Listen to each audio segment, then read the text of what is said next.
Good evening and welcome to the Dollar Dogs and Beer podcast. I am your host Andrew, and joining me tonight, as always, we have both Jason and Joe back. Jason, I'm glad to see you back. No more family issues this week. I'm happy to see. How you doing, bud?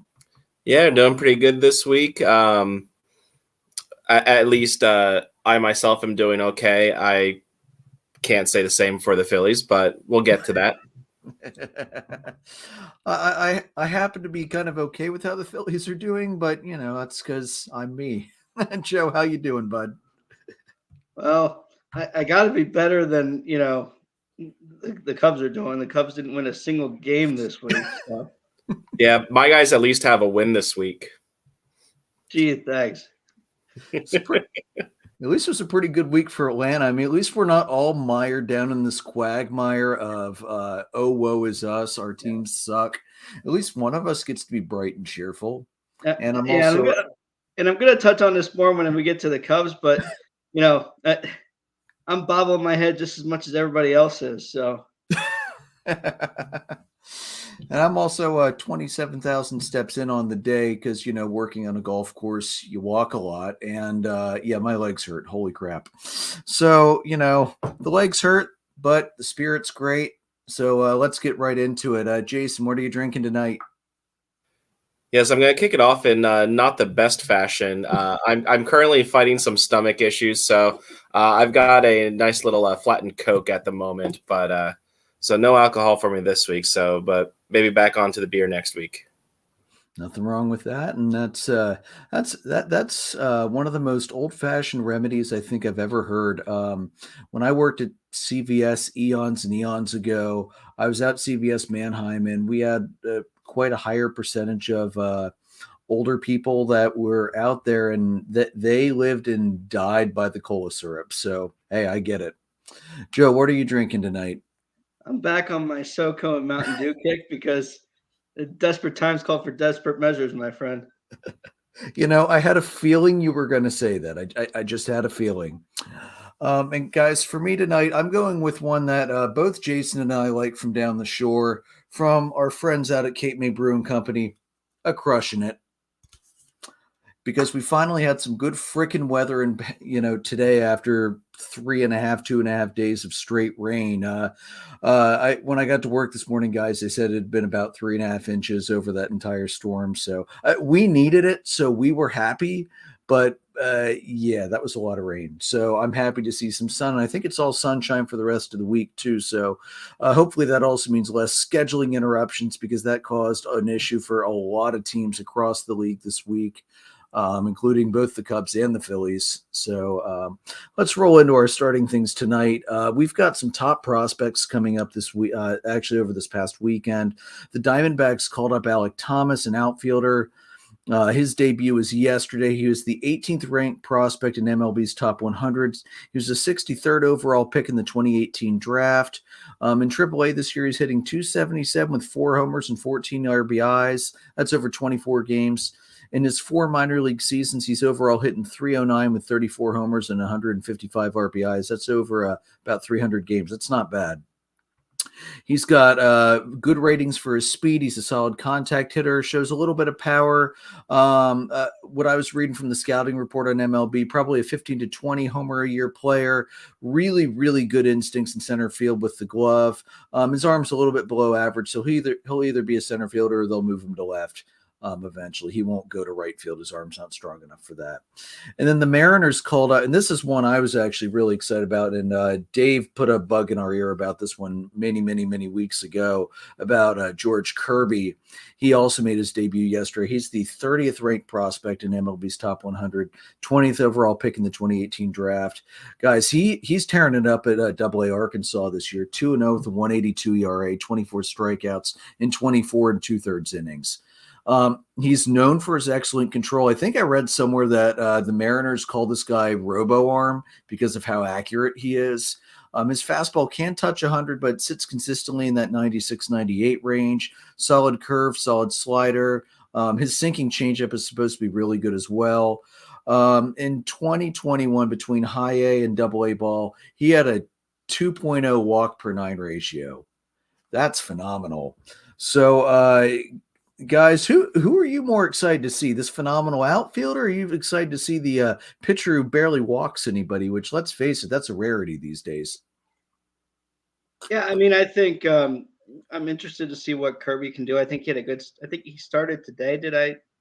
And he had a really good start. So I mean, that's impressive stuff. And he's on a contender, which is obviously a bigger draw for me. I'll see some of Thomas firsthand probably, since we've got the Diamondbacks here at the end of the week. But for me, it's easily the Mariners, the pitcher there, Kirby. How about you, Jason?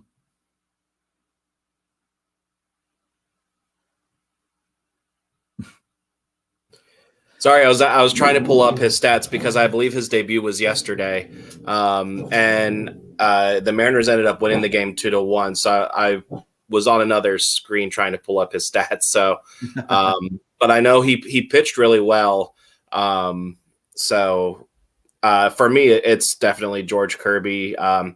Having a friend like Dave, who's a big Mariners fan, it's hard to not be excited about those guys because you hear so much about them. So it's a really highly anticipated debut. Yeah. Here, I got it, Jason. 6 innings, 4 hits, no runs, 7 strikeouts, and no walks.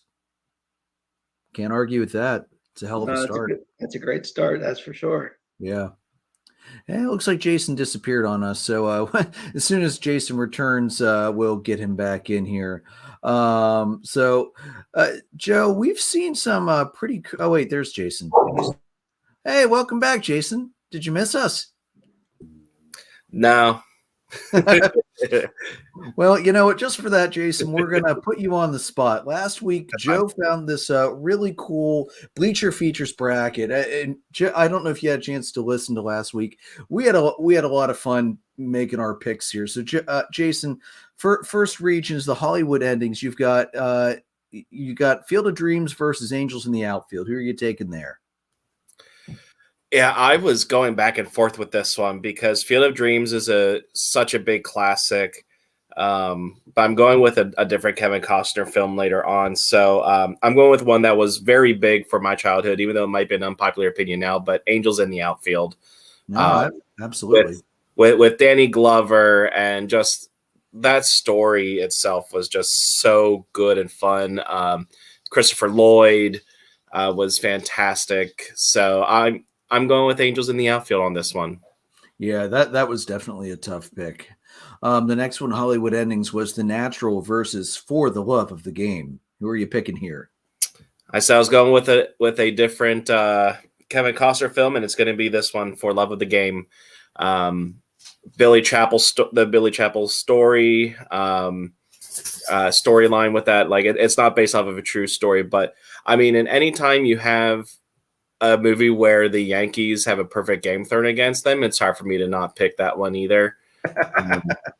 Yeah, that one it can get a little slow in the middle of the film, but I love quoting some of the things from there. You know, like the whole, give me a pat on the ass and get yourself back to the dugout type of thing. And J.K. Simmons leaves. It's like, where's my pat? And then J.K. Simmons comes back in, gives him a little pat, and goes. So I'm going with For Love of the Game on that one. All right. In the Let the Kids Play region, we've got The Sandlot versus The Perfect Game. It's no contest in this one for me. It's The Sandlot. There's really nothing else I can say about it. It's The Sandlot. Yeah, that was unanimous. And then you got Rookie of the Year versus the Bad News Bears. I'm going with the Cubbies on this one, and the Henry Rowan Gardner Rookie of the Year film. Again, just a classic for me, and yeah, going with Rookie of the Year. Yeah. All right. Based on a true story, you have A League of Their Own versus The Rookie. Yeah, so I think The Rookie is an underrated film. I'm still going to take A League of Their Own.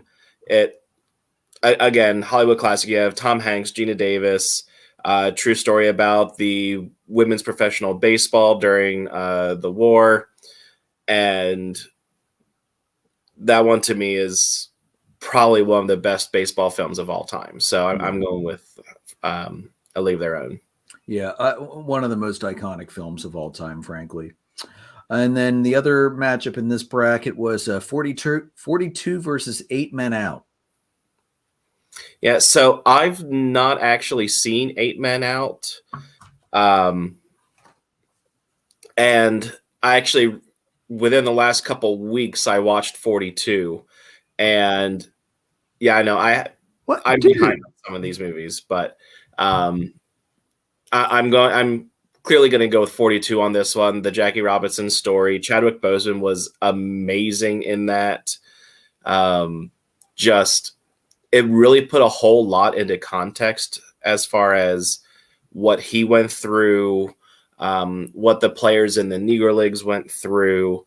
So, I mean, Chadwick Boseman, rest in peace. 42 is the choice for me. Fair enough. All right, and then the last region was Best Ensemble. You have Major League versus Trouble with the Curve. Major League, hands down. Yeah. And then you also had Bull Durham versus Moneyball.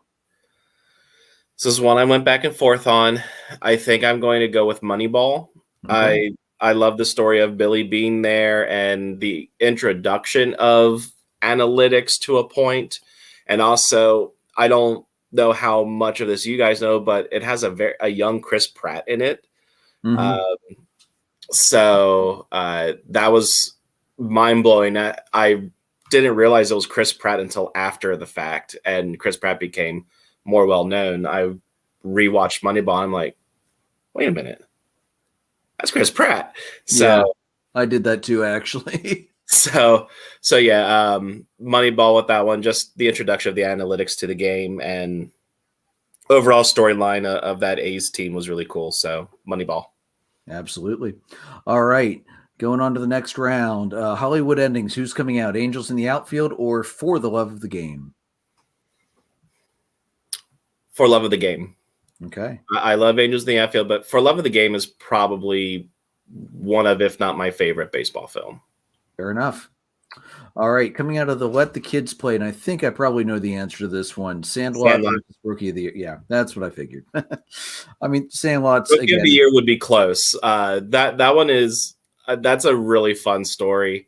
But Sandlot. Yeah.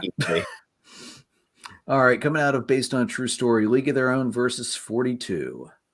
I'm going with the League of Their Own. Same reasons as before. Okay. And then out of Best Ensemble, Major League versus Moneyball. Major League. That entire cast was just fantastic. So, all right, into the final four, you have For the Love of the Game versus The Sandlot.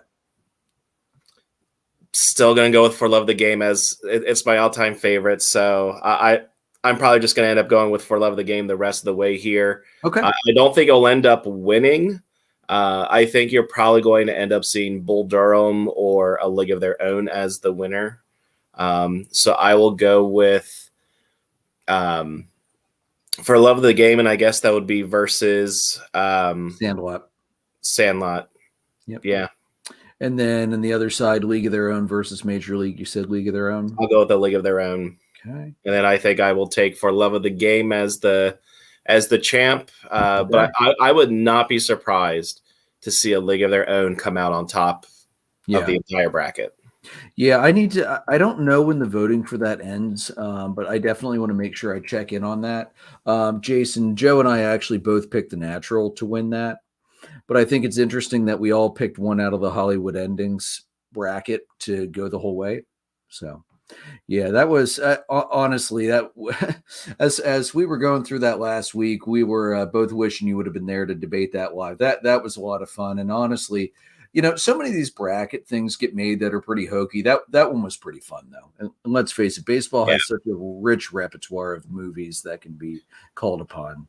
Yeah, and I think the reason that I truly think you're going to see either a Hollywood ending or a true story film win, for the reason that people love the Hollywood endings, people love the true stories that the films are based off of. So I think you're going to see one of those two groups win. Yeah, that would not surprise me in the slightest if that's what ends up happening. All right, so let's move on now. We're going to talk about some streaks because I just randomly, I don't even know why I did it. I was looking over the whole schedule over the last month, and offense was down overall in baseball, like significantly. We were down, I think, almost a half a run a game compared to where we were last year. And yet we saw some incredible streaks, both winning and losing. So the Yankees, they had an 11-game winning streak. The Blue Jays snapped that on the 4th. That was the longest Yankee streak since last year when they had a 13-game streak. Johnny, if you're listening tonight, it wasn't that long ago. It was just last year. The White Sox, they're doing both. They had an 8-game losing streak, and now they're on a 6-game winning streak. The Rays, they had a 6-gamer snapped by the Mariners yesterday. The Twins had a 7-game winning streak from the 21st to the 28th. The Astros are on a 7-game winning streak right now. The Mariners, they've been in a funk, man. They had a 6-game losing streak that they snapped yesterday, but in their last 12, they've only won 2 games. The A's are currently on a 9-game losing streak. The Dodgers are currently on a 6-game winning streak until the Phillies come to town. Then that's going to skyrocket. And then the Reds, they had both a 9 and an 11-game losing streak in one of the worst Aprils in the history of baseball. And then you've got my weird defending champions that can't get any streak going. They're the only team that doesn't have a 3+ game winning streak, and they're the only team that doesn't have a 3+ game losing streak. So, Joe, this is wild, man. I almost don't know what to think about this with the way the offenses are going right now. I do expect it to pick up as the weather heats up, but my God, do you remember having that many 5+ game streaks either way over in April and at any point? I don't think so. I mean, that's just wild. For the White Sox and the Dodgers, you're welcome. For your current winning streaks, you're welcome. The Yankees have up until the other day and they're still pretty hot. So, can they maintain that is the question. They don't really have, a solid, starting catcher who can defensive and offensive weapon wise. So can they maintain that? Who knows? The Reds, I love to pick on the Reds, but we'll get into this a little bit more, but they won a series this weekend. So finally, Atlanta's not the only team that they've beaten in a series. All right. It's about freaking time that changed. Who'd they beat? Was that the Pirates they beat? Okay, that's somehow not surprising at all. Jason, what do you think of all these crazy streaks? I mean, it's like I said to Joe, I can't remember the last time in April we've had so many 5+ game winning and losing streaks across the board. What do you think? Yeah, I mean, and I think some of it comes from teams not necessarily being prepared. Like, if you think about, like, most of April was kind of like spring training for some of these teams. So if you have pitchers that aren't ready, you might run into a losing streak, things like that. But I mean, the Yankee streak was impressive. I hate to say it, Joe, but it's incredible to see just how bad the Cubs were over this last week. I mean, I think their streak is at what, like 9 or 11 or something like that, isn't it? Well, they've lost 5 in a row, but they've only won 3 of their last 17. Yeah. So I mean, trust me, we'll touch on this. Oh, I'm sure. But yeah, I think it's going back to the movie thing real quick. Henry Rowengartner would be an upgrade right now. But like, yeah, I think it's one where some of the teams are still kind of figuring out their identities. I know the Phils are figuring their stuff out still. So some of these streaks are not necessarily surprising. The impressive thing about the Yankee streak is they're in one of the toughest divisions in the league. So Yeah, absolutely. And we've talked about it numerous times. We'll talk about it again. The AL East is going to be a dogfight this year between the Yankees and the Rays and the Blue Jays, and maybe the Red Sox if they decide to, start playing baseball. Although I'm having my doubts based on what I've seen so far. They are behind the Orioles right now. Ooh, oh man! The Orioles are not last in the division. There you go, Jim. I hope you're listening because there you go. The Orioles are currently 4th. We don't expect it to last, but hey, you take what you can get because they're not going to be able to say they were in first place for more days than the Yankees this year. Oh man, so yeah, it was a little crazy. And speaking of the Red Sox and the phenomenal job they've been doing, offensively and pitching-wise, Shohei Ohtani decided to come to town on May 5th and put together one of the best two-way performances we've ever seen. Honestly, multiple articles said one of the best two-way performances at Fenway since Babe Ruth played. I wouldn't argue with that. Ohtani struck out 11 guys in 7 innings. They were shutout innings. 2 hits, one of which was a 109-mile-an-hour line drive that hit the Green Monster so hard it knocked his number 17 out of the pitcher's slot in the manual scoreboard. How the hell do you do that? Somebody cued that to the natural. If you haven't seen it, I'll find it on Twitter. Oh, please do. It's amazing. Please do. And then even more, as if that alone wasn't good enough, Ohtani threw 81 out of 99 pitches for strikes. Damn. I mean, we've seen a lot of truly, truly impressive pitching performances this year and last year. That might not be a no-hitter, but that's freaking insane. I can't remember the last time I saw somebody with that high of a strike percentage. So how we were all saying it's probably going to be Vladdy this year. I'm thinking more and more Shohei's like, no, I'm not ready to give up that MVP award just yet. And if he keeps doing things like that, it's going to be, we're going to say once again, well, honestly, it should be Vlad, but Shohei did so well from both sides. We're going to give to Shohei again. Just going to throw that prediction out there right now. Well, and the Angels are top of the AL West right now. Yeah, it's true. Yeah, I wonder how long that's going to last. It's amazing what happens when you have a healthy Mike Trout to go along with some supporting cast. Mm-hmm. And I'm pretty excited about June, the first week in June. The Angels are in Philly, and I'll be going to the Sunday game with Matt, one of our friends and listeners from the Huddle Up podcast crew. And I'm kind of hoping, but not hoping at the same time that Shohei pitches in that game. I mean, it will depend on how the things work out, but it will be cool to hopefully see Ohtani and Trout come into Philly there. And I fully understand both wanting to see him and at the same time not wanting to see him because you know what he's going to bring to the ballpark, which is utter heat and devastation lately. All right, guys, let's move on. Looking at how we did last week, we'll start with the guy who actually had a decent week last week. Finally, for the first time all season, I feel like I'm saying that with Atlanta. They managed to split with the Mets, which honestly, I was, you always want to see either a series win or a sweep, but in a 4-gamer, I'm really happy to get a split, especially as hot as the Mets have been. So game 1 went the way of the Braves. It was a 5-2 victory. Austin Riley hit another home run. Travis d'Arnaud, guys, ever since the Mets cut him and the Braves grabbed him, he loves to go into New York and show his old team up.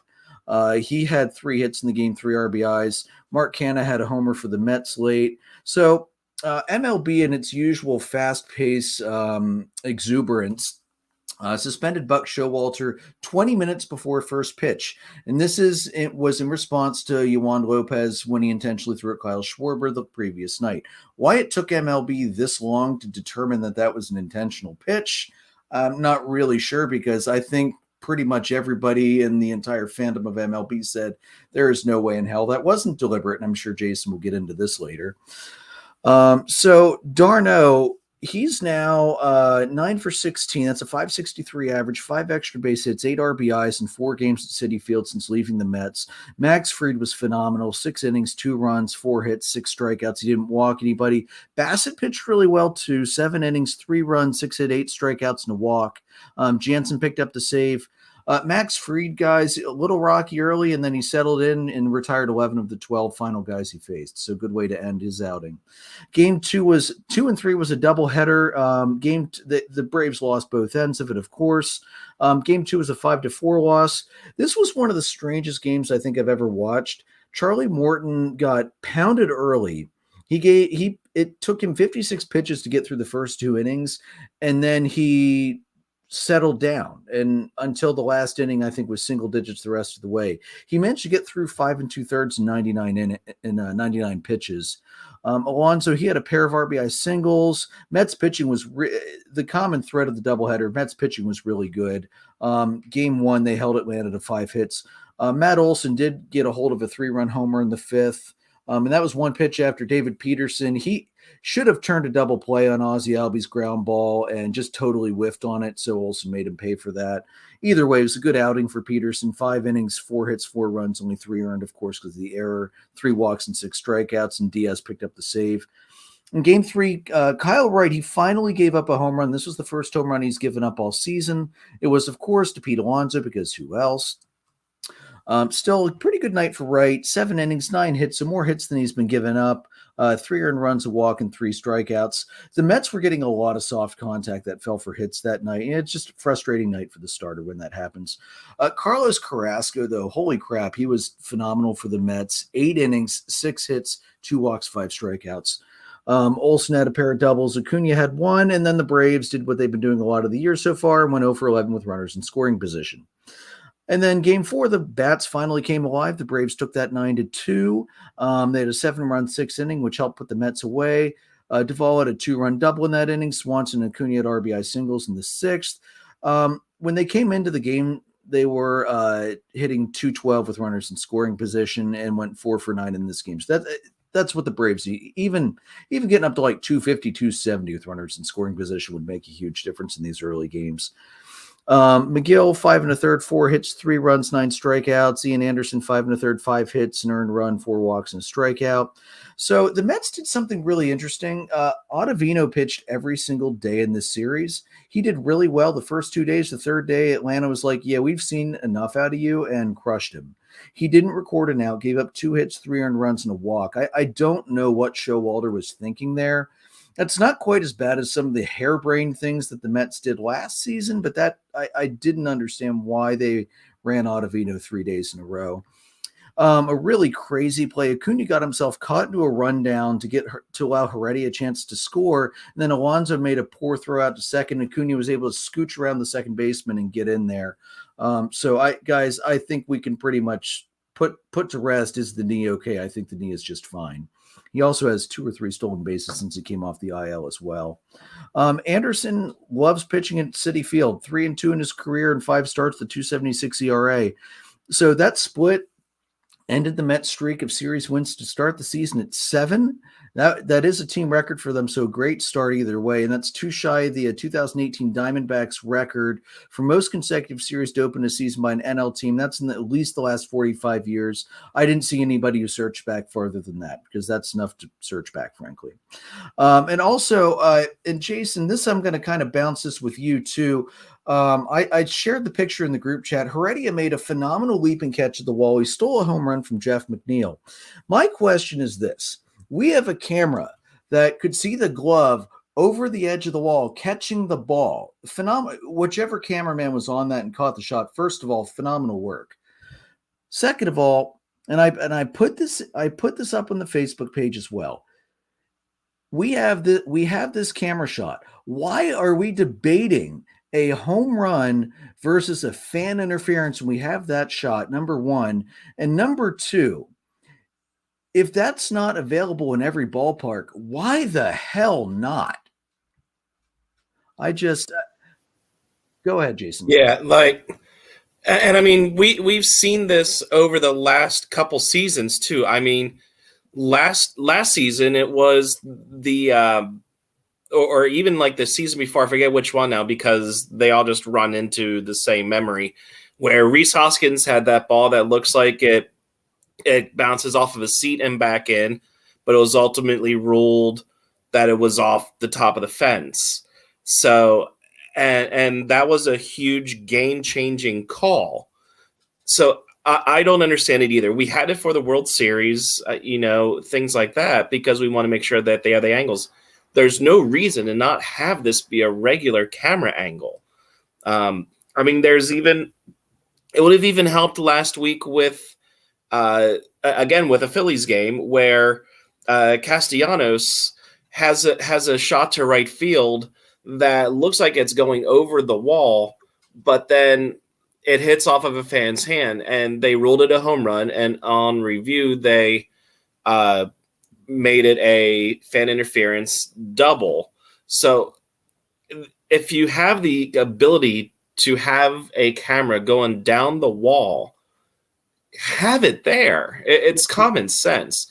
But we also know that Major League Baseball doesn't really use common sense. So No, and the most annoying thing is that shot makes that a 30-second review and done. Like that would have made it cut and dry. Where was the fan's hand? Was it over the wall? Okay, yay, nay, done. Review over. Get on with the game. Yeah, MLB is all about wanting to make the game shorter. Here's a very clear thing that will help with that, depending on the reviews, but yet they're not going to do that. Instead, they want to put in pitch clocks and all this stupid crap. Yeah, I just don't understand that. And I'm sure I know you're going to cover it more in the Philly series. I'm just going to say for the record, from the angles they showed, there is no way there was enough evidence either way to overturn the call in the field. I have no idea where they saw definitively that should have been fan interference, unless there was a view they weren't showing on TV. All right, so let's move on to the happier half of the week as the Braves took 2 out of 3 from the Brewers. You're welcome, Joe. It's always nice to put a beat down on Wrigley North whenever you can. So game 1 was not the good game as Atlanta lost that one 6-3. The Brewers came into the series hot. I mean, they've been facing the Reds and the Cubs before that, so of course they came in hot. Acuna hits his first home run of the season. It was a mammoth 450-foot homer to center field, and he fell on his ass afterwards. He wasn't hurt. He just swung so freaking hard he just straight up fell on his ass. Honestly, it was pretty funny. He wasn't hurt. He laughed about it afterwards. Eric Lauer pitched phenomenal for the Brewers, 6 1/3. He only gave up 2 runs, one of which was earned, 2 hits, 3 walks, 8 strikeouts. Guys, he's hot right now. 32 strikeouts in the last 3 starts and no more than 1 earned run in his last 4 starts. Swanson hit a home run in the 8th to try and get it closer. And of course, Josh Hader picked up his 11th save because the one lefty who can kill him is now in Los Angeles. The Braves, for Friday and Saturday, they wore the 1974 throwbacks as part of the celebration of Hank Aaron, which I think this is going to become an annual thing now that this week will be Hank Aaron week. And if that's the case, I really hope baseball can keep the Braves and the Brewers together for that. The Brewers also, they wore a Hank Aaron 44 patch in their uniform sleeves. I thought that was really nice as well. Atlanta did go with the bullpen game in this game, so I wasn't really super surprised that it wasn't a winning outcome. Although Spencer Strider, he threw the bulk of that game and went 4 innings, 4 hits, 8 strikeouts, no walks. So a phenomenal outing for Spencer Strider. Which leads me back to the question, then why didn't you just start him? If you're going to let him go 4 innings, just start him. Anyway, so game 2, this is the matchup I was actually looking forward to the most in this whole series because it was Max Fried versus Corbin Burns. Ronald Acuna Jr., he had a home run for the 2nd straight game. And Max Fried, guys, he is on fire right now, and I'm loving everything about this. Max Fried in this one, 7 innings, 4 hits, 1 run, 1 walk, 8 strikeouts. Corbin Burns, 6 innings, 6 hits, 2 runs, only 1 earned, a walk, and 7 strikeouts. Like this was absolutely 100% up to the billing. Kenley Jansen came in. He picked up his 8th save of the season. Darno had a double as well. Again, not so great runners in scoring position, but I'm not so. This one doesn't upset me so much because it was Corbin Burns. You weren't going to get many opportunities anyway. Ozzie stole a bag. Acuna stole a bag. So our 2 stolen base leaders are both at 3. Considering Acuna's only been back for a week, we'll finally start to see that number getting a little better. And then it was an exciting play to end this game. We had a strike him out, throw him out, double play to end the game. You don't see that very often, and especially with a guy like Kenley Jansen on the mound who throws in the mid-90s. So I'm not really sure. I know d'Arnaud doesn't have the best arm of catchers, but especially in the 9th inning where you lose that, you have that happen and the game's over. So I think that was a poor decision by the Brewers going for the hit and run there. I get it, be aggressive, but I didn't like the call. And then the Brewers did call for a review, and of course the review was upheld. I saw the replay; it was very clearly. He was very clearly out. And then the last game of the series, Atlanta's bats opened up. It was a 9-2 game. Duvall had a homer. William Contreras had a homer. And Charlie Morton, he finally looked like Charlie Morton. His previous 4 starts, we hadn't won a game, and that was with a 7.85 ERA. But he finally he only gave up 2 walks. He pitched around 3 hits, 2 hits, 3 walks. So Morton, it seems like he's finally starting to get back towards second half Morton like we saw last season.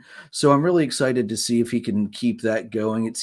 He said in an interview, he said he was having trouble with his release point. I'm going to go with the shortened spring training caused a lot of that. So hopefully that continues. Contreras actually stole a base as well. Acuna stole a bag. Swanson stole a bag. Olsen and Acuna both had doubles as well. So it was just a good overall output for the Braves. They held the Brewers 1 for 6 with runners in scoring position, so I was quite happy. Ashby was the starter for the Brewers, 4 hits and 6 runs, so nothing special there for him. So, guys, honestly, it was a great week for Atlanta. Would I have loved to have taken the Mets series too? Of course. But, in a 4-game series, a split is perfectly fine. And the way the Mets been playing, honestly, I've got no complaints. Joe, what do you got, bud? Yeah, I mean, I think you have more games left with the Mets than Philly does at this point. I think, if I'm not mistaken, so a split right here doesn't kill you, and taking 2 out of 3 from the Brewers doesn't kill you either. Corbin Burns has been good. They just don't have the offense, which is, I think, something we've highlighted before, that Milwaukee just doesn't have the offense to match it. So I think that certainly hurts them, which is good for me, but at least in moral victories, if you will. But I'll take that, and I think it's a good start for them going into the next week. So. Yeah, they need some momentum going into this week too. Jason, any other thoughts from Atlanta this past week? I mean, getting the split there was actually, I think, pretty big for the Braves. The Mets are on fire. They're the first team in the league to hit 20 wins. And to me, this feels like a different Mets team than we've seen the last couple years. I know it, especially last year, we kind of were able to have fun at their expense, with that drop off they had the second half of the year. I don't know that we'll see that this year, because to me, the change at the top with Cohen coming in and bringing Buck Showalter in, I think that is going to make such a big difference. I mean, it kind of already has. So I think that the Mets are still, right now, they're still my pick to win the division this year. And taking 2 out of 3 from the Brewers, absolutely great to do. So, yeah, it was a very good week for the Braves overall. Yeah. All right, Joe, you ready? Why not? Let's go. So the Cubs start off the week here on Tuesday, Wednesday with a 2-game series with the White Sox. I'm just going to go out and say it right now. Game 1 should not have been played on Tuesday. It's one of those things where it's when you're watching a rainy game, but you can still see through the camera. The camera had drops on it. You can't play the game, and it was raining the entire freaking day. So they had no business playing this game. They both had a common off day on Thursday. and there's no reason for that. There's just none to play this. But anyhow, Smiley was on bereavement for game one, so Scott Efros had a spot start there from the bullpen. 1 1/3, 2 hits, 2 runs. Neither of those runs were earned. I didn't check who the errors were on, but probably on Jonathan VR. So, it's the way it goes right now. And Hermosillo probably was one of those two. He's been kind of rocky for them. Keegan Thompson went 3 2/3, 4 hits, 1 run on a home run. So Thompson continues to be a good filling guy for them. He's mixing in more pitches, so I don't know if he'll eventually get a starting opportunity or not, but we'll see. Kopech for the White Sox went 4 innings, 4 hits, 2 walks, 5 strikeouts. Kopech, as going into tonight's game, had a 1.17 ERA. That's pretty good for a guy who's been mostly a bullpen guy lately. So, that's Jake Berger had an RBI single. He went 2 for 4 with 2 strikeouts. I think this is the game. I'm pretty sure we had those 2 hits where they were a combined exit velocity of 140, and they both were singles. Which, I made fun of the Cubs for allowing a triple the week before. Well, they continue to allow these goofy hits to teams right now. Cubs were 1 for 5 with runners in scoring position and 7 left on base. Tim Anderson got into the action, had a homer in the top of the third. He got on base pretty much every which way he could. He had a home run. He was hit by pitch. He had an RBI and a run. So he, did a lot for them in that game. And Nico had an RBI double. Nico has been crushing the ball a lot the last week, so I'm really pleased with that. Game 2, Kyle is Kyle. So, I mean, we've talked about this a lot. Kyle Hendricks gets the loss in this one. Goes 5 2/3, 7 hits, 4 runs. All of them earned. A walk, 2 strikeouts, 2 home runs. And Kyle gives up home runs, and most of the time they're solo shots, but he clearly doesn't have the command we're used to seeing him having. So you've got to be, I think, a much shorter leash with a guy like that, knowing what he's capable of, and knowing that after 2 innings, or 3 innings, if he's not getting the movement you're expecting him to get, chances are he's not going to have it. It's time to switch. It's time to do something different. He's the one that Rossi refuses to pull the plug on earlier than he should, or earlier than he does at least. So he's just disappointing. But hopefully he figures it out. I don't know. There's a huge drop off with the movement he has. So I don't know if it's that you've seen a lot of complaints lately about the dejuicing of the ball and whether that's made pitches move differently. I don't know, but anyhow, Giolito for the White Sox was spectacular in this game. 5 2/3, 3 hits, 3 runs, 2 walks, 10 strikeouts, and gave up 2 home runs. I mean, the strikeout number, he was just on fire, swing and miss everywhere. It was really fun to watch, unfortunately. Abreu gets a homer in the top of the first. Nico hit a 2-run homer in the bottom, and Wisdom got a solo homer too. So it was 3-1 at that point, and he felt pretty good. And then the wheels just kind of fell off. Garcia gets a homer in the third, and then Pollock gets an RBI single and scores Abreu, and that's all she wrote pretty much offensively. Bottom line is this series, that game 1 shouldn't have been played. They should have played that Thursday.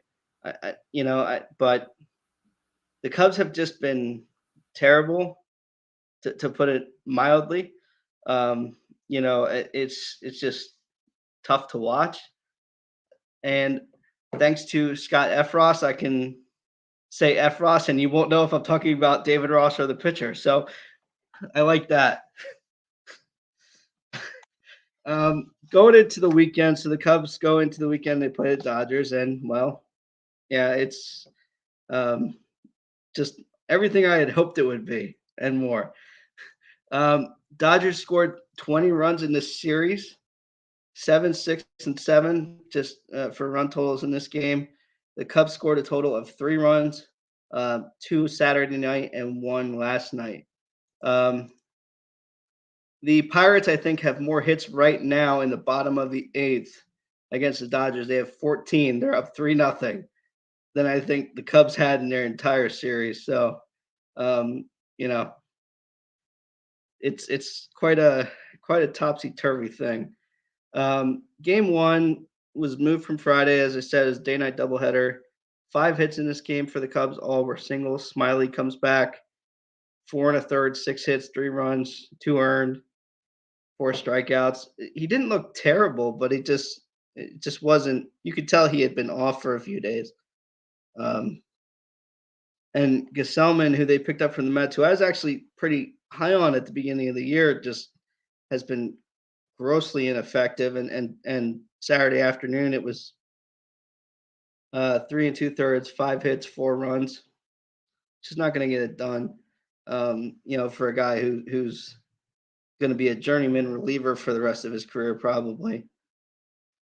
Game 1, the first inning here, Mookie gets on. I think he had a double, and or he got walked, and then Freeman hits this double, and they gave the air to Hermosillo from center, but Madrigal didn't try to catch it, so I don't really know who's at fault there.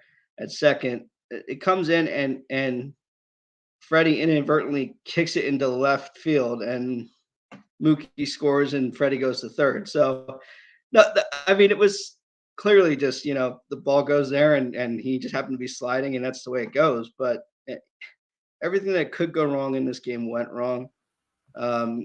Barnes had a homer, his homer in the 4th inning for the Dodgers, 427 feet. That's a long way at Wrigley for sure. So it's just not what we're hoping to see from them. Obviously, Justin Turner had a 2-run double in the 5th. Kershaw was lights out. 7 innings, 5 hits. He only had 2 strikeouts, but he was just weak contact all over the place. It was just phenomenal. I know I've talked about him a lot with his fastball dropping last year, but that curveball and that slider is just so much stronger because he has to rely on that so much more. So that's really, impressive to watch him sort of reinvent himself as we go here, and still look really good. Freeman, 3 for 4. All 3 of his hits were doubles. So it's a double machine right now, it looks like. Barnes had 3 RBIs. And I mentioned this in the group chat. The early game in the doubleheader was David Ross bobblehead all night. Yeah, I'd like to see him bobble his head out of Wrigleyville. Please, dear God. It's terrible. It's absolutely terrible. It's just not what you want to see from them. But it's got more to do with ownership than I think. Rossi is bad as a manager, but ownership is just pathetic, if you ask me. I mean, this series, before we even get any further, this series is like,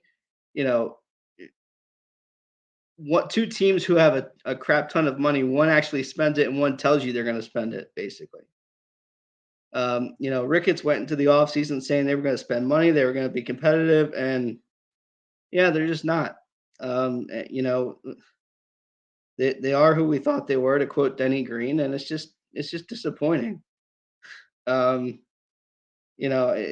It's just, yeah, I'm at a loss for words with freaking Ricketts. These guys they spent so much time this offseason worrying about trying to buy Chelsea when they should have been worrying about trying to buy starting pitching or an outfielder who's not Jason Hayward.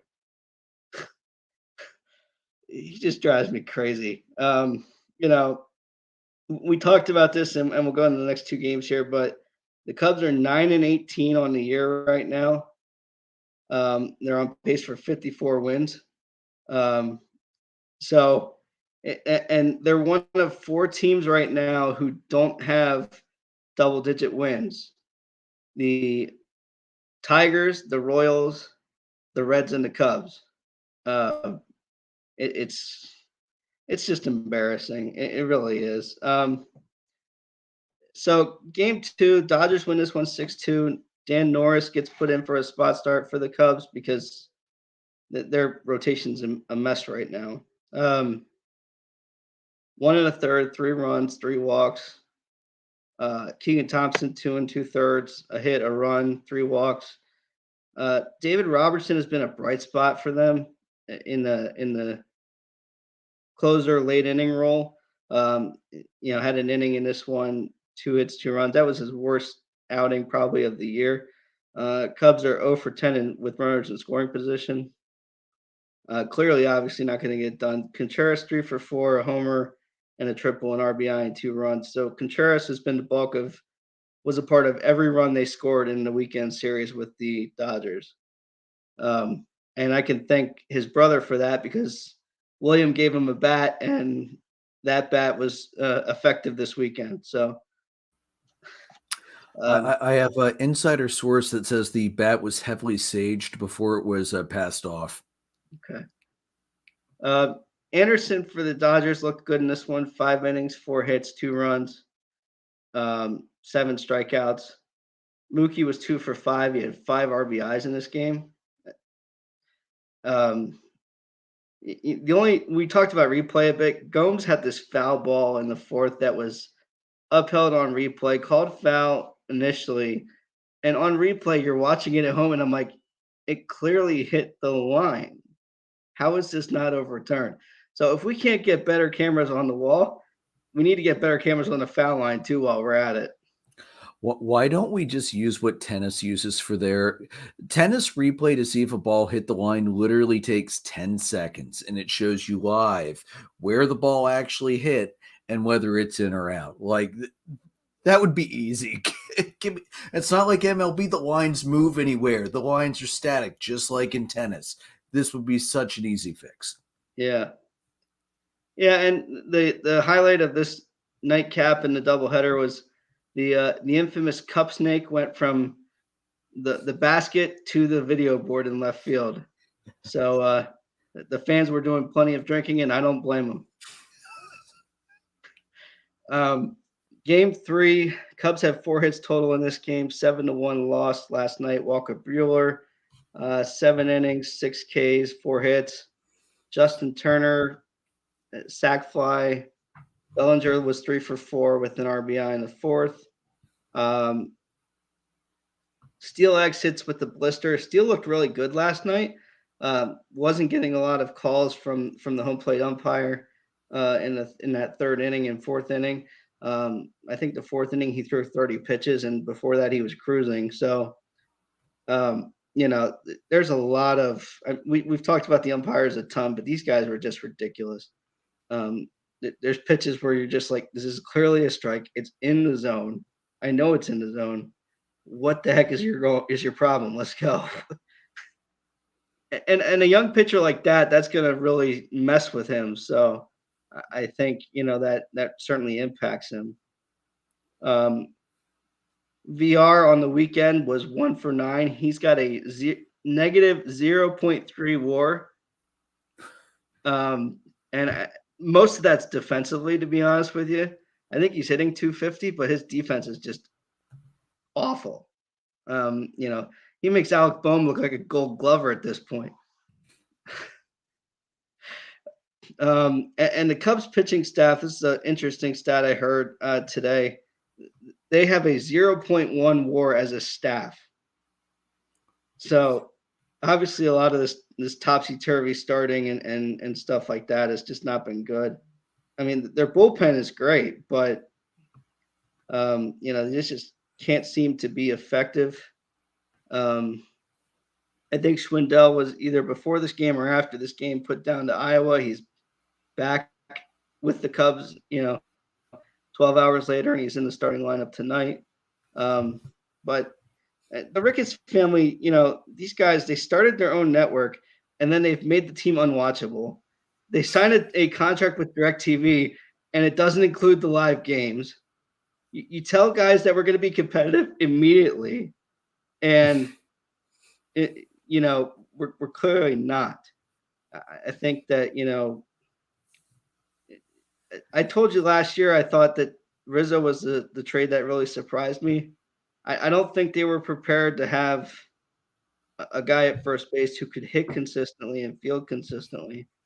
Alfonso Rivas is going to be that guy, but he hasn't gotten the full-blown opportunity. And I love Frank to death, believe me, but he's just not the answer there. So, you know, it's just not – I mean, he was hitting going into being sent down 209, 250, 309. So, I mean, this is not going to get it done at the big league level. He's gotten a shot, and I still think he can be decent and be a role player, but I think Rivas has to be your starting first baseman going forward. And if, you know, as far as the Ricketts go, it's just ridiculous. Like, you have the most expensive fan experience in the entire league. You're a $4 billion franchise. You know, we saw this over the weekend with the Dodgers. One team wants to spend money and wants to win every freaking year. And the other guy is just happy that we've won a series for the first time in a century, and we're just going to rest on that. Like, you know, it's the difference between Cohen DFAing Cano and us keeping Jason Hayward on the freaking roster to begin with. It's ridiculous. Yeah, I will, like I've said many times, I will always have a soft spot for Jason Hayward. I will never forget his first at bat, hitting a home run in his first at bat, and not only hitting it, crushing it. Jason Hayward is a shadow of himself. He has been wrecked by injuries. His only value anymore is as a late inning defensive replacement. He should not be a starting right fielder anymore, as far as I'm concerned, except, you know, every now and then give him a spot, start, rest somebody else, you know, rotate somebody else into the DH. It's, yeah, man, I love the guy. It pains me to see him like this anymore. And Joe, by the way, I think you missed one team under 10 wins. Did you mention the Reds? Because they only have 5. I did. Okay, just checking. Yeah, it's the Reds, us, and it's the Royals KC and Tigers. Detroit, yeah. So it's an all central affair for suckage at the bottom. Got it. You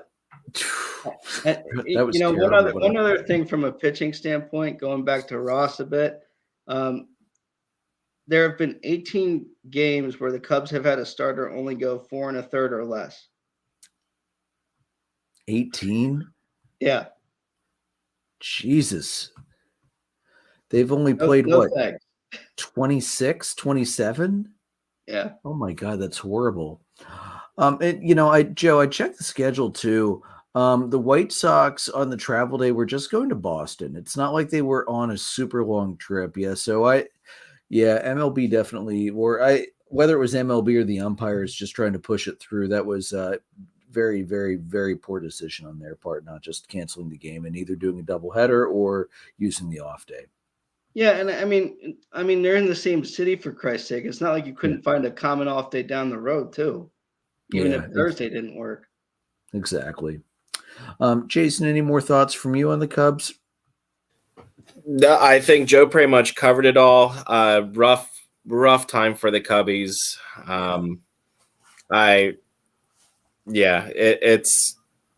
It's rough. All right, Jason, go ahead. Yes. Wow, us on the week of the Phillies. So I'm not going to spend too much time in each game giving a lot of information because it's just going to frustrate me and anger me again after last week. Come on. The Phillies started, you know, the week prior, they had the Rockies where they swept them and then played the Mets, and I believe they only took 1 there. So they got to come home and play the Rangers, who came into the series this week, a 2-game series, with only 8 wins. So naturally, they took both games from the Phillies.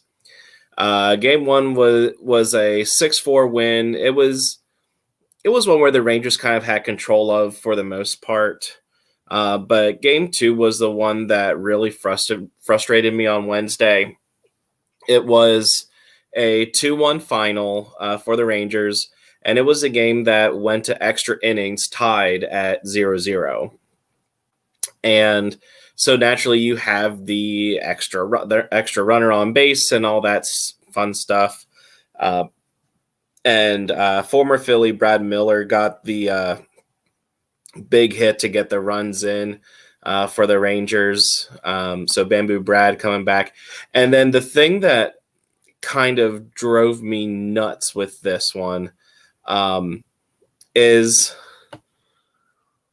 the Phillies had Matt Moore is on the Rangers and came in to pitch. The same Matt Moore who had this is an exaggeration, but it's not at the same time, who had a 20 ERA with the Phillies, was demoted and all this stuff. And he goes 1 2/3 innings in this game and only gives up 2 hits. So it's just unreal just what happens there. Zach Wheeler pitched fantastic in this game. He went 7 2/3 pitched, and I believe it was only 6 hits. So he pitched fantastic, and again, it was wasted. And then Thursday happened. Aranola pitches an absolute gem for the Phillies, and Nola has been pitching really well lately. So I do think Aranola is finally figuring things out, and I think he's going to be a really good pitcher for the Phillies here in the future. Aranola went 7 innings, 3 hits, 1 earned run, and 7 strikeouts, and he left the game in the 7th inning with a 7-1 lead. And in this game, there were 2 RBIs from Bryce. Castellanos had 3 RBIs. Actually, they went back-to-back with home runs. It was a really good 4 innings for the Phillies offense. They went 4-1, 0-2 in the first 4 innings, and then nothing the rest of the way. And then the 9th inning happened. The 9th inning, James Norwood came in to pitch, which why he's in the game. I mean, I guess I kind of get it, where you think you have it wrapped up and you don't even need to have other pitchers warming up. But Norwood gets 1 out, gives up 4 hits, 4 earned runs, and then Phillies had to rush Kniebel, the closer, to get ready and come in, just because it was 7-5, safe situation, and he doesn't get it done. He gives up 4 more hits and an additional 3 runs. So the Mets come back in the 9th inning, down 6 runs to score 7 and win the game 8-7. The Mets were 0-330 in the last 25 years when trailing by 6 runs in the 9th inning, 6 runs or more. So they are now 1-330 in the last 25 years. Edwin Diaz, the Mets blew a 6-run lead, I believe, in 2019. Edwin Diaz took the loss in that game, and this time he gets the win. So, he made the last out, so he would have actually gotten the save. But it's just unreal how this Phillies team finds ways to lose games, and to me, it's inexcusable, especially a game like that. The Joe Carter 93 World Series game aside, this is one of the worst losses, if not the worst loss in Phillies history, because this is a game that you should not lose. This is a game that it's just mind blowing how they lost. Like that game, and I sat there just staring at my TV for like an hour because I could not believe what happened. So mercifully, Friday and Saturday were rained out. But it meant then one doubleheader is going to be in August, but it meant Sunday, we had a doubleheader. And the Phillies, because of course they did, ended up winning game 1 3-2, handing Max Scherzer his first loss since May of last year. It is Max Scherzer's first loss in 27 starts. The Phillies bullpen went 3 innings and they didn't give up a single hit. I'm just quickly pulling up the numbers here. So Kyle Gibson went 6 innings, 6 hits, 2 earned runs, 3 strikeouts. Sir Anthony Dominguez pitched the 7th, 3 strikeouts, strike out the side. He did walk 2, but he struck out the side. Jose Alvarado pitched the 8th, 2 strikeouts in the inning. Corey Knebel pitched the 9th for the save. He had 2 strikeouts. So this team that just could not find a way to get a win Thursday night somehow holds on and beats Max Scherzer. Bryce Harper had a home run in this game. He yelled, "I love you, Mom," since it was Mother's Day, into the camera as he came around. So that was pretty cool. And the thing that's driving me nuts right now is between Wednesday and Thursday, the Phillies pitchers, Wheeler and Nola, went 14 2/3 innings, gave up like total of 9 hits and 1 earned run. Not only did they not get a decision, but the Phillies lost both. And that is the story right now of the Philly season. Especially because in the second game of that doubleheader, it was a 6-1 Mets final. Nothing great about that game. Alonso had homers. The bright spot for the Phillies was Gene Segura did reach his milestone with his 100th career home run. So great job there for Gene. But the story of the Phillies right now is if their hitting is great, the pitching is terrible and gives up too many runs. If the pitching is great, the offense is not there. They are not putting together the same, like a complete game. And a lot of this, I'm really starting to go back to this. And after Thursday night, and I still stand by this, Joe Girardi should have been shown the door immediately. Joe Girardi is not the manager that the Phillies need right now. And the thing that drives me nuts about Girardi is he changes the lineups after every single game is a different lineup, it feels. And he keeps putting Schwarber back in the leadoff spot after Schwarber spent time down in the middle of the order. Schwarber was hitting the ball in the middle of the order. He was having home runs. He was having RBIs. He was terrible in the leadoff spot to start the year. Why in the world would you put him back in the leadoff spot? He tried he's had Bohm in the leadoff spot a couple times. And again, Bohm's hitting well. Why are you putting him in the leadoff spot? Let him be in the middle of the lineup where he can help knock people in. And he put Rhys Hoskins as the leadoff person for some reason, because Hoskins right now can't hit the broadside of a barn because he's like 3 for his last 30. Girardi is just not making any sense with his moves. And I can't with Girardi anymore. The person who should be in the leadoff spot for the Phillies is Gene Segura. He makes a lot of contact. He's fast. Have him in the leadoff spot so he can get on base, and then have the rest of the lineup drive him in. So it's just mind-blowing how bad Joe Girardi is, to the point that I'm absolutely on the fire Joe Girardi train right now, because this team is too good to be this bad right now. They have the hitters, they have the offense. The defense has been actually playing really well. They are surpassing everybody's expectations with the defense.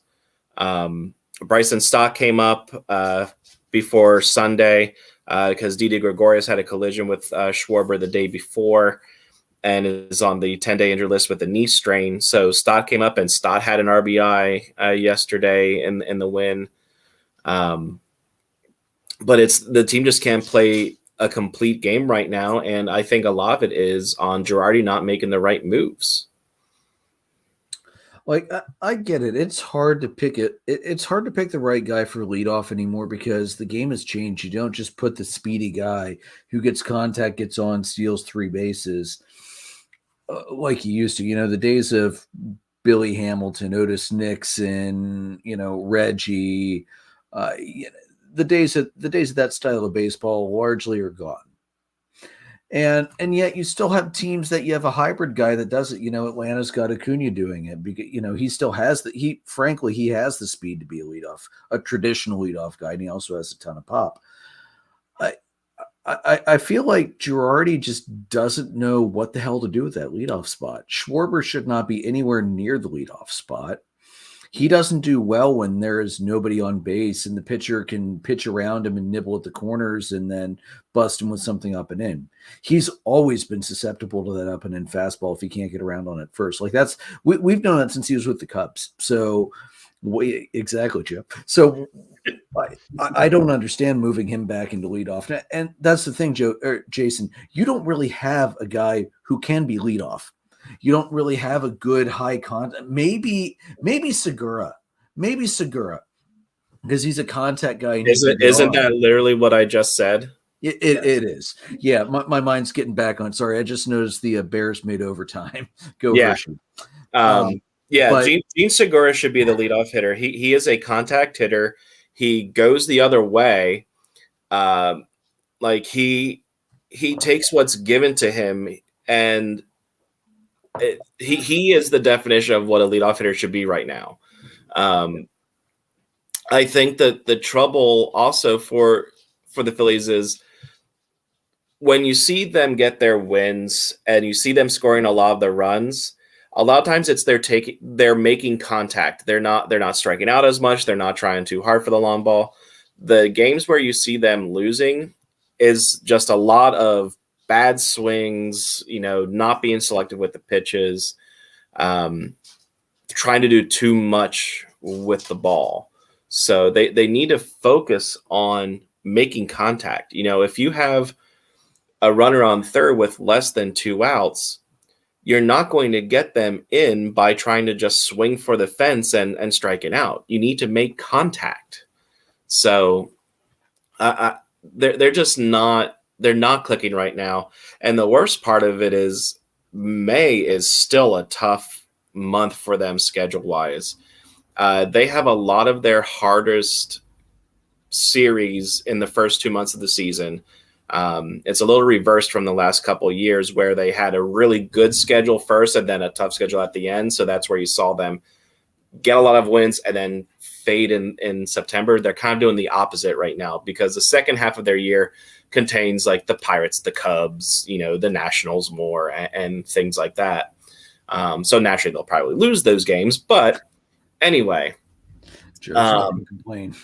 Yeah, but their schedule is very rough. And while I was thankful for the doubleheader to give me a chance to forget about the Phillies for a couple days while the Sixers were playing and things like that. After that loss Thursday night, the Phillies played the doubleheader yesterday and headed off to Seattle where they play tonight. That is brutal. And it's not like that they're playing a bad team or getting rough pitchers. They start tonight by playing the reigning AL Cy Young winner, Robbie Ray. They get Logan Gilbert this series against the Mariners. And then they go to the Dodgers where they also get Kershaw and Buehler. Like it's a brutal week for the Phils. It's going to be one where they have to try and if they can win each of those series, I will be more than surprised and ecstatic. Like, if they can get out of this week, I'm not sure if it might be a 4-game series. I think it's a 4-game series against the Dodgers. But if they can get a sweep a split against the Dodgers, I will take that. Yeah, it is a 4-game series. I just checked. Yeah. It was not the best week for the Phillies at all. They won a game. Yeah. Well, that 6-1 blow it. I mean, your closer's in the shower in the 9th inning on a 6-1 game because your closer shouldn't need to come in. And yeah, I guess he couldn't, hold the doors down and finish it off. A closer in a 6-1 game is nowhere in any kind of mind state to come into a game to close. He's not thinking he's going to be needed because it's a freaking 6-1 game and your bullpen should be able to handle a 6-1 game. So, I don't really. It was 7-1. It was a 6-run lead. Does it matter really? No, it just emphasizes how even worse it is. True. But yeah, you can't put this on your closer for that one. You can't put that on him. With a 6-run lead, he's not expecting to come in. Jason, that's a frustrating week. I mean, you feel what I felt with the freaking Rangers. We should have been able to handle them in Texas, and we couldn't. They're a surprisingly spunky team. They're not gonna challenge for anything this year. But they're 11-16 overall, and their run differential is only -3. So, they're a team that could make some waves, and they feel like the kind of team that come September is going to look at the teams above it in the division race and say, "I'm going to screw you every way I possibly can. Good luck." That's kind of the impression I got, and does that kind of feel the same to you? Yeah, it's just brutal. I can't really even put it into more words than that. It is just absolutely brutal right now. Yeah. That Mets series, Jesus. Joe, anything else for you on the Phillies? I think Girardi is suffering from a Rojas issue where Rojas last year for the Mets had 90 lineups in the first 100 games or some crazy stat like that. So it's embarrassing. I don't know what it is about former decent catchers who think they can manage, but they certainly can't. Jason and I are the worst for that one. And on the road trip part of it, like you're talking about with the schedule being brutal, the Cubs had the Sunday night game and they're in San Diego today. It's just like I don't understand that. I really don't. You couldn't tell me that there's not a better matchup for the Sunday night game yesterday than Walker Buehler and insert starter here. Like this is ridiculous. Yeah, I mean it's because of the Dodgers. That's why it was Sunday night. I mean let's face it, the Cubs are a traditional good draw for a kind of game like that, even though they're terrible this year. But yeah, I'm kind of with you. I'm sure there's a better matchup they could have picked. All right, guys, let's move on. For hot players for me this week, for hitters, I've got Manuel Margot from the Rays. He scored 7 runs at 3 homers, 12 RBIs, stole 2 bags, a 500, 539, 1.042 line. He also had a double and a triple as well.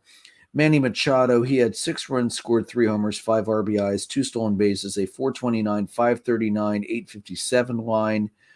I also had, and this guy has been tearing it up this year. He's making my fantasy team very happy. Chisholm Jr. He scored 7 runs, had a homer, 6 RBIs, 2 stolen bases, a 310, 355, 517 line, along with 3 doubles as well. And I also threw on Ronald Acuna Jr. I'm just happy to see him back and hitting pretty well so far. 5 runs, 3 homers, 8 RBIs, 357, 379. had a pair of doubles as well, a 750 slugging.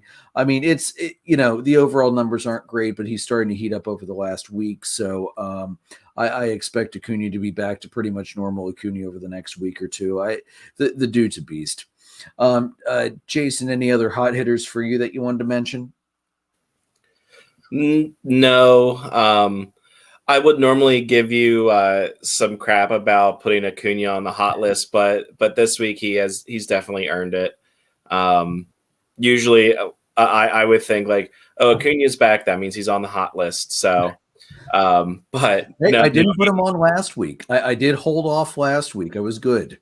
Yeah. But I mean, yeah, no, he should be on there this week. He had a great week. So, no, that's kind of the same list I had here.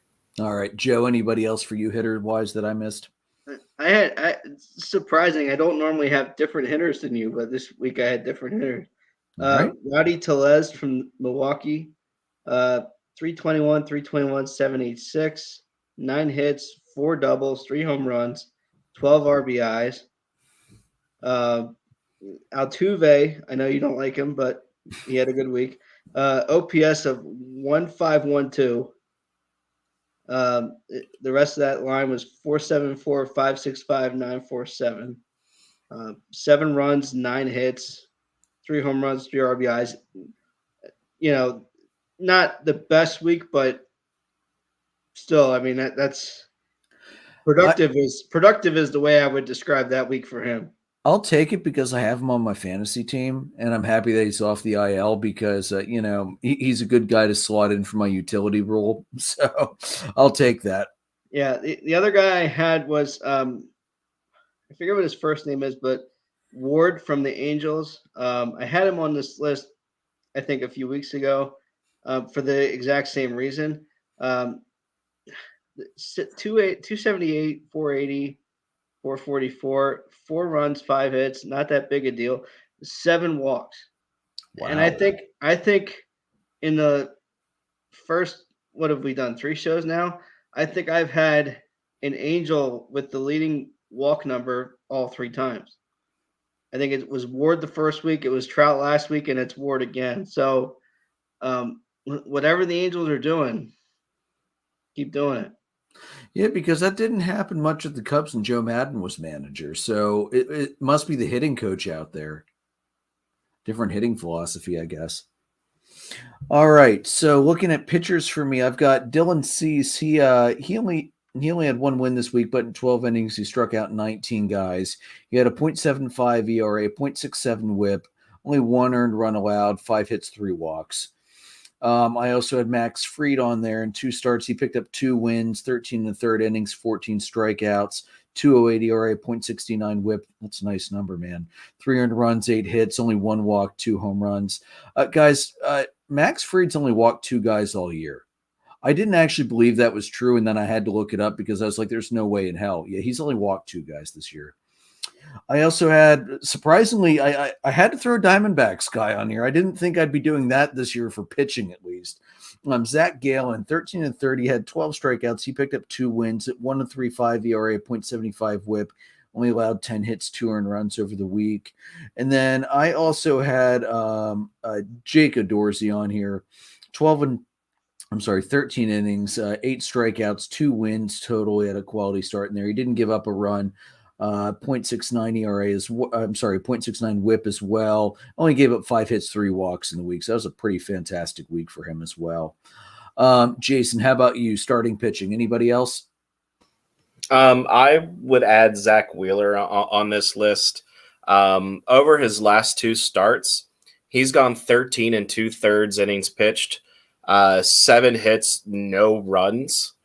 So he's been on fire. I mean, he only had the 1 start this past week. So I kind of went back another one further just to give him the 2 starts.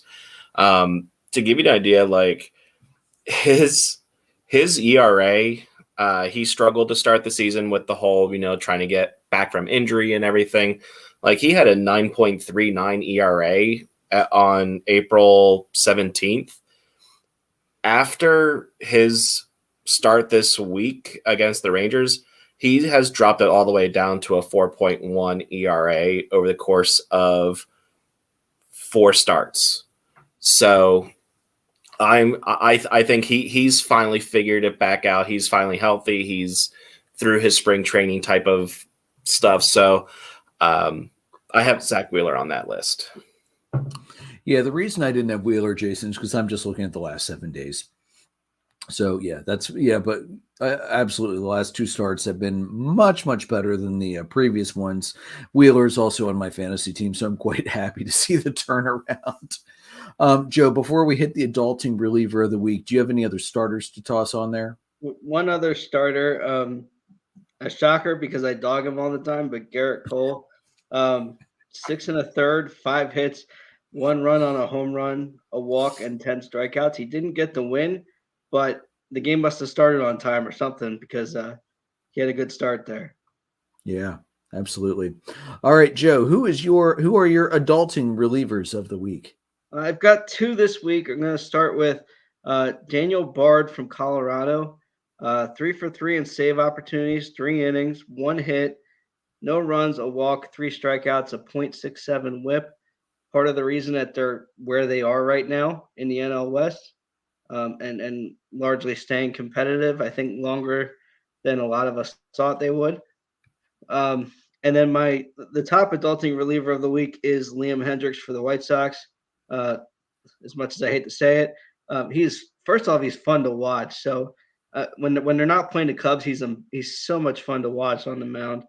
4 for 4 in save opportunities, 4 innings, no hits, no runs, a walk, 5 strikeouts, .25 WHIP. The guy is just electric when he's on, and for the most part this year he's been relatively on. And a big reason that they are where they are right now, they're back above 500. The White Sox are, they swept the Red Sox in Fenway, which is hard to do.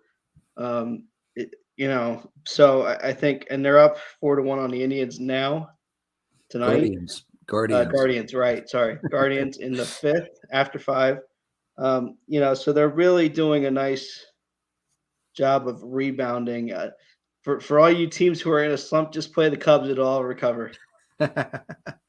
And to be fair, it still doesn't feel right to say Guardians. And to also be fair, that's the most crappy minor league baseball logo I've ever seen for a Major League Baseball team. It's terrible.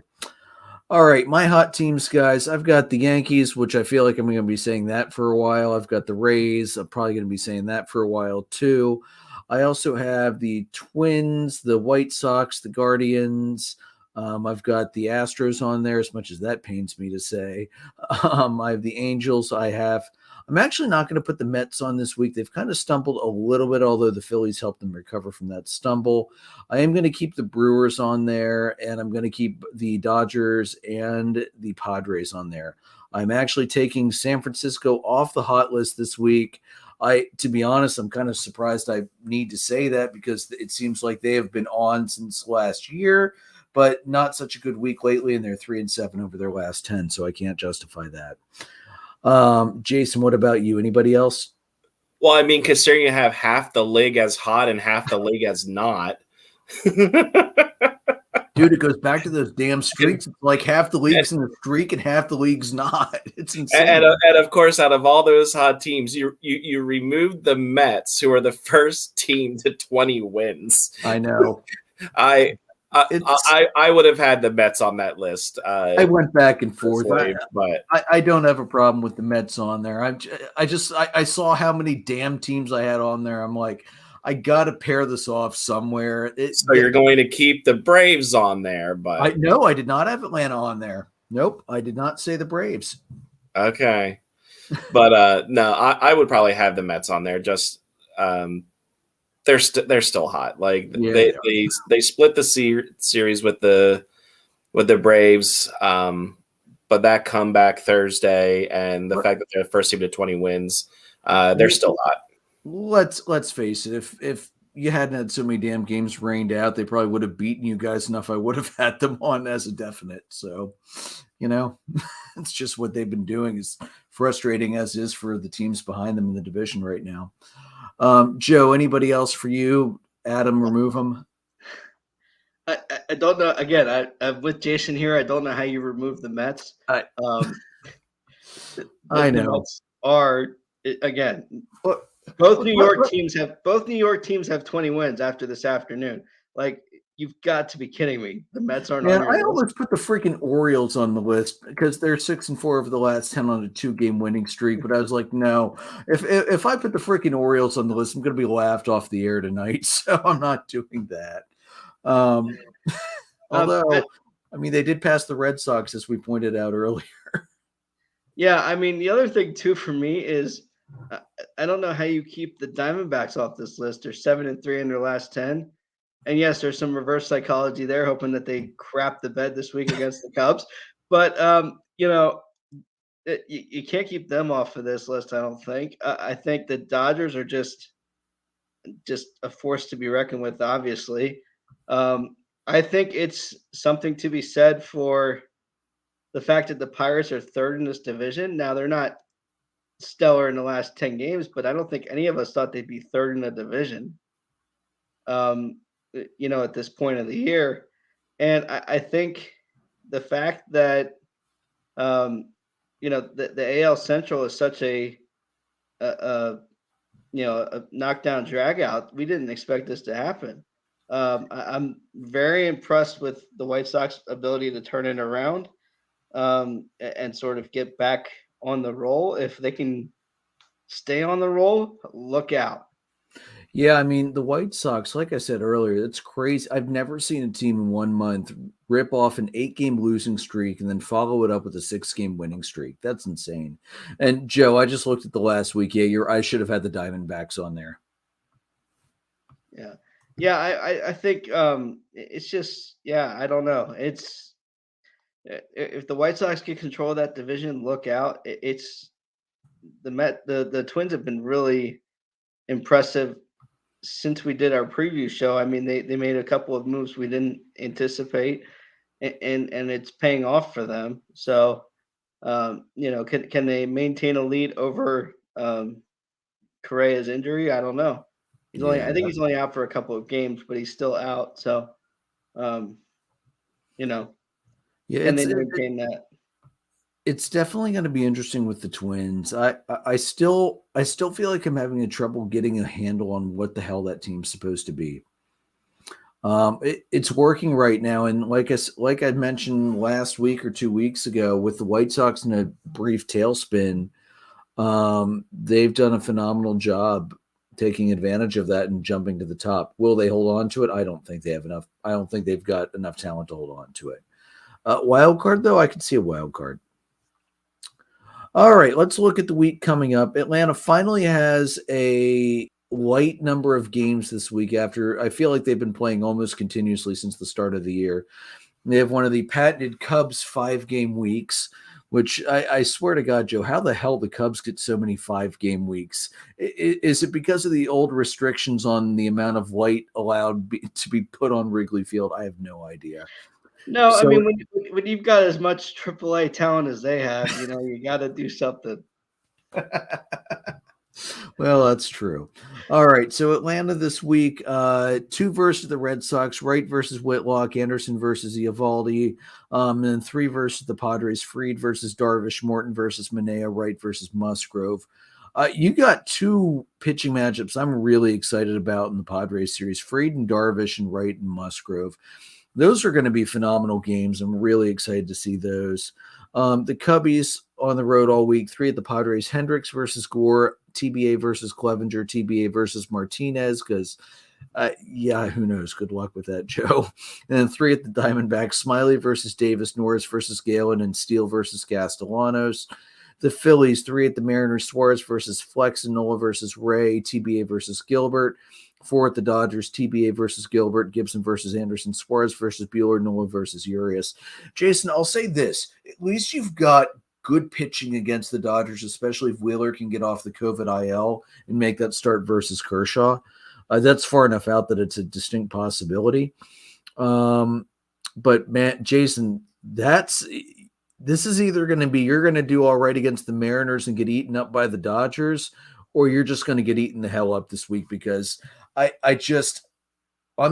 every time it happens with our teams, when they go to the West Coast, they do not play well. And when the West Coast teams come back East, we get our revenge. It's, sure, there's a little bit of, hey, Braves hate the Phillies. Let's see what we can do with it. But honestly, that's kind of how I feel it's going to happen. What do you think? Yeah, I have no idea what to expect. It depends on if they can get Wheeler back. I'm not banking on that. I think you're going to have multiple guys pulled up from the minors to pitch. I know they brought up Christopher Sanchez, who pitched the start of the second game yesterday.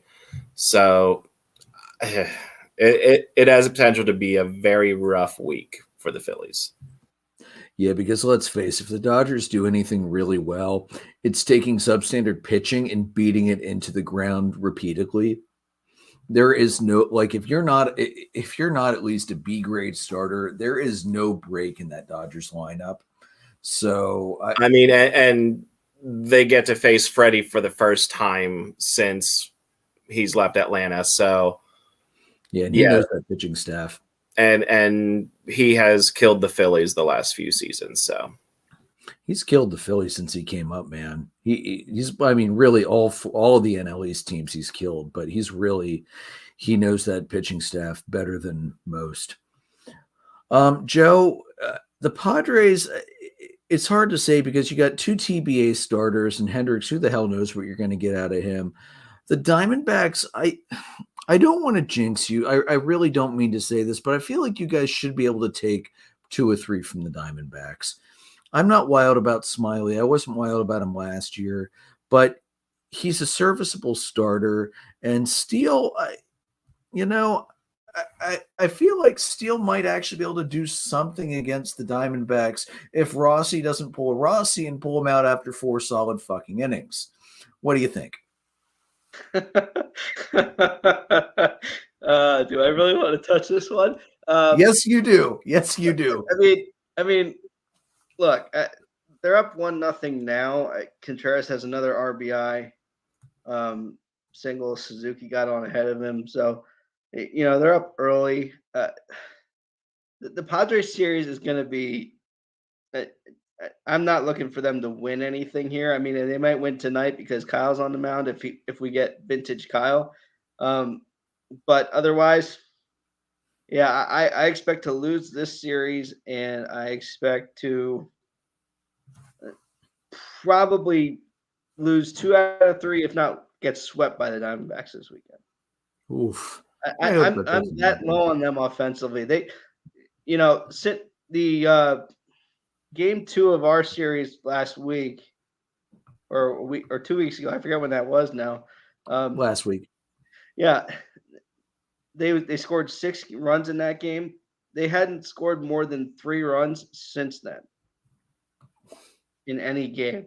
And this is a team, the Cubs, who had been scoring 5 runs with ease all season before that on average. So, I'm just not – I'm not impressed with how this is going. And if this goes as bad as it could, given the fact that the Reds are up 10-5 in the top of the ninth on the Brewers, if the Reds rebound, I could be in last place by the end of the week for all I know.